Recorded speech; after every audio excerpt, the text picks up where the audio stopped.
Coming up on Harvard Chan This Week in Health, the effects of new restrictions in the United States on refugees and immigrants. It is a denial of what we know to be best about ourselves, that we welcome others and grow together. In this week's episode, we'll take a closer look at President Trump's executive order on immigration and the impact it could have on millions of refugees around the world, as well as immigration policy at home and abroad. Hello and welcome to Harvard Chan This Week in Health. It's Thursday, February 2nd, 2017. I'm Noah Levitt. And I'm Amy Montemuro.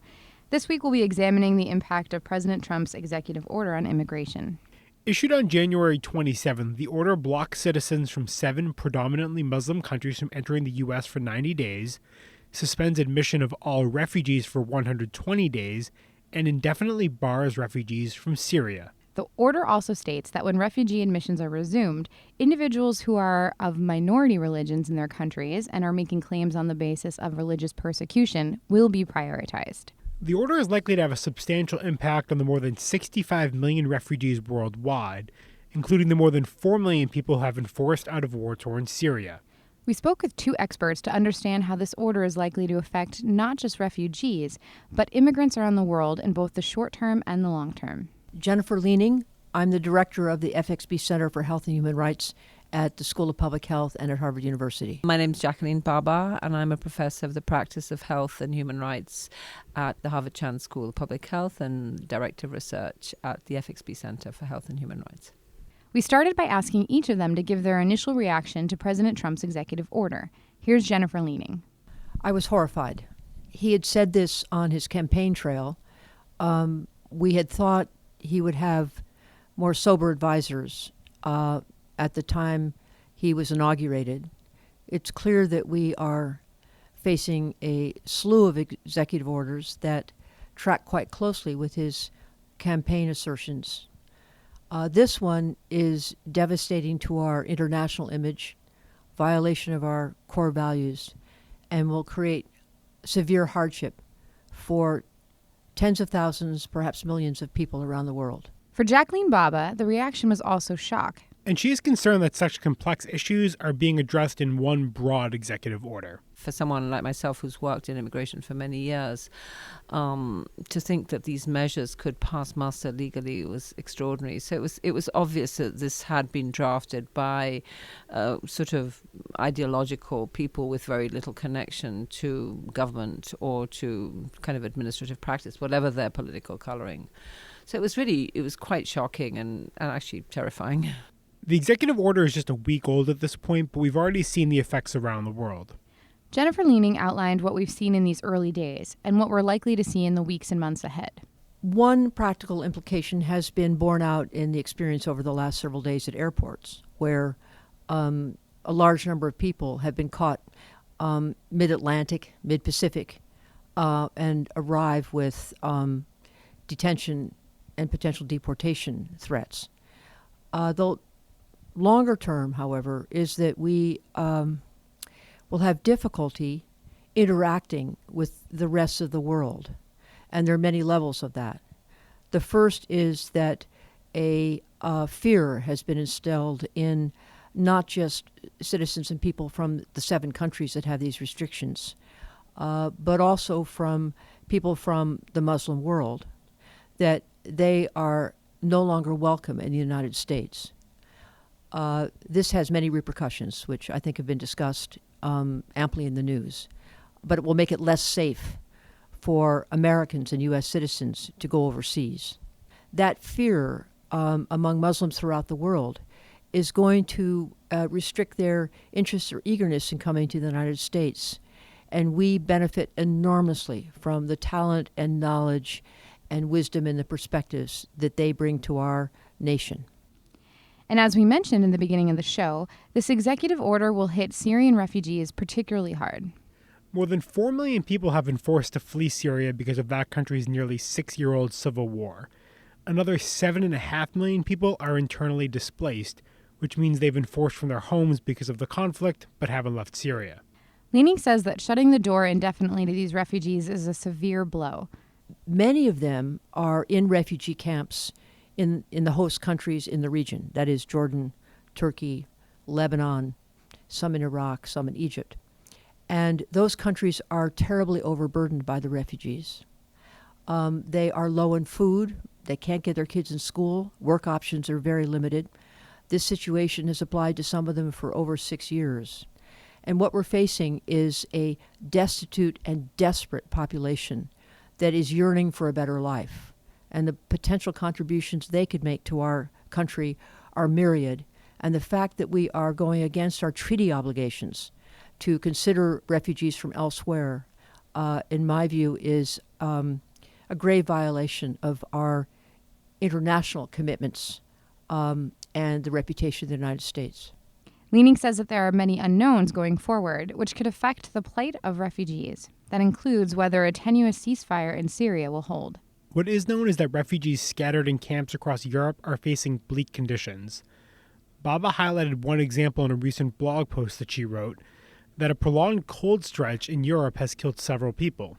The blog that we just wrote about the situation in Greece is just one example. But, the cold weather in Greece has just compounded a dire situation. There are about 60,000 people trapped in Greece who don't want to be there, but there's nowhere else for them to go. And the Greek government, is actually enormously overburdened and really struggling to provide any sort of basic care. And humanitarian organizations, in a way, are also very compromised by the current situation. The Greek government has actually detained so many of these migrants, including children, in situations which are completely in violation of international law. And so humanitarian organizations don't want to have any part of that. So I think this just adds to that sense of entrapment. That's Greece, and the same is going to be true of populations in Italy, who are also the southern Mediterranean kind of arrivals from Libya. I think for those who are in camps, who've been waiting patiently to be relocated from extremely overcrowded and harsh situations in neighboring countries, this is just an extraordinary change of fortune, and people have been saying my life is over, and I can understand that sentiment completely, because how can the US have any authority to suggest that any other country should increase its resettlement or relocation programs? And of course the US government is not going to do anything of the sort. So it means really that you're left to suffer. It's not our business. It's we're just concerned about our own self-interest. Leaning agrees, pointing out that it may take years before we know the full effect of the executive order on refugees. We are going to see tens of thousands, if not hundreds of thousands, who've had their education interrupted, who now have dashed hopes for the future, who can't find work, at risk of choosing other less wise and less productive options. You can't keep people trapped and now humiliated for this long without there being reactions from them. And Leaning is also concerned about the ripple effects, not just for refugees or immigrants living abroad, but for people of color in the United States. She says that in recent months, there's been a rise in hate speech, insults and attacks against not just Muslims, but other immigrants here in the U.S. The concern that we have at the center, and I think at the university, is that the stability and safety of people in this country, and here I'm speaking more generally of people of color, whose status as U.S. citizens going back 3 generations, or whose status as a green card holder, or who are here on a number of secure and important visas, will not be distinguished by angry people who have basically felt that with President Trump's action, there is permission for them to speak, hate, and act violently against those whom they identify as the other. This is a very, very dangerous possibility.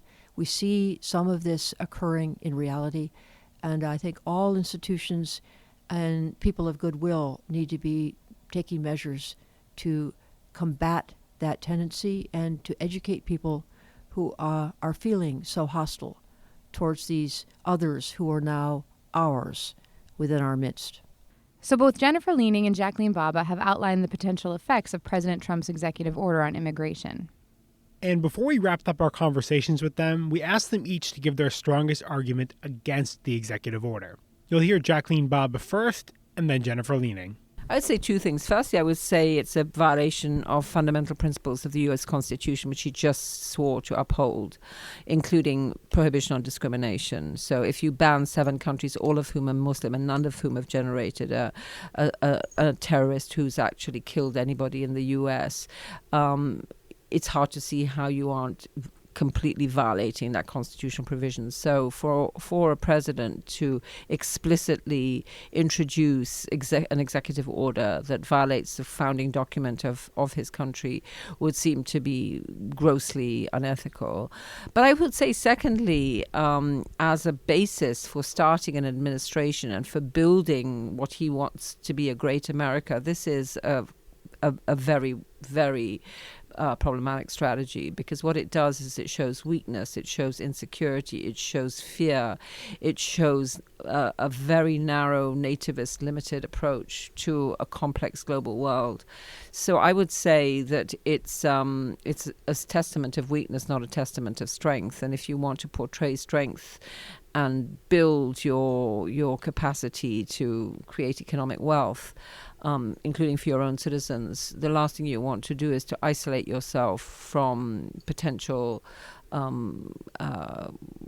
partners and clients and customers and global collaborators, which is exactly what these orders do. So I would say, both from the legal point of view and from the economic and political point of view, this set of executive orders have been a disaster. I would say to President Trump that everyone in the United States, physically in the United States, is an immigrant, except for Native Americans, who centuries ago probably migrated here. But from the standpoint of the constitutional existence of the United States of America, everyone is an immigrant, either voluntarily or forced migration from economic circumstances, or hauled out of Africa totally against their will. We're all immigrants.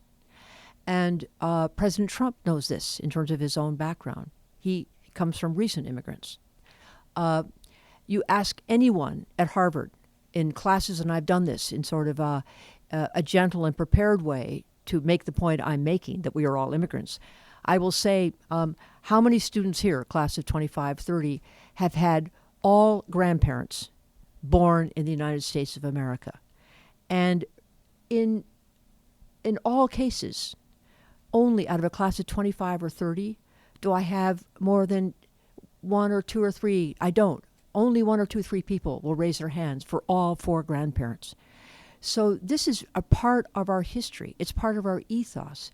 And it's part of what makes us such a vigorous and essentially optimistic and accomplished country. It's what makes us so unusual in all parts of the world. We speak of the new world and the old world. Much of that is based on the people who came. We are new. We're a young country still. It is a fundamental violation and misunderstanding of what this country is about to say suddenly, without proper process, through Congress and the agencies, that we are going to close our doors so selectively, so abruptly, and in such inadequate information base to those that are most desperate to come and contribute to us. It is an abomination on the American image and vision, and it is a deep negation of what we stand for in the world. And I guess I would say most fundamentally, it is a denial of what we know to be best about ourselves, that we welcome others and grow together. That was Jennifer Leaning and Jacqueline Baba on President Trump's executive order on immigration. We'll be continuing this conversation with them on Facebook Live on Monday, February 6th at 1 p.m. If you'd like to ask them a question about the global refugee and migrant crisis, just visit our Facebook page, facebook.com/Harvard Public Health. We'll also have more information about the Facebook Live Q&A on our website at hsph.me/thisweekinhealth. And that is all for this week's episode. I'm Noah Levitt. And I'm Amy Montemuro. A reminder that you can always listen to us on iTunes, SoundCloud, or Stitcher.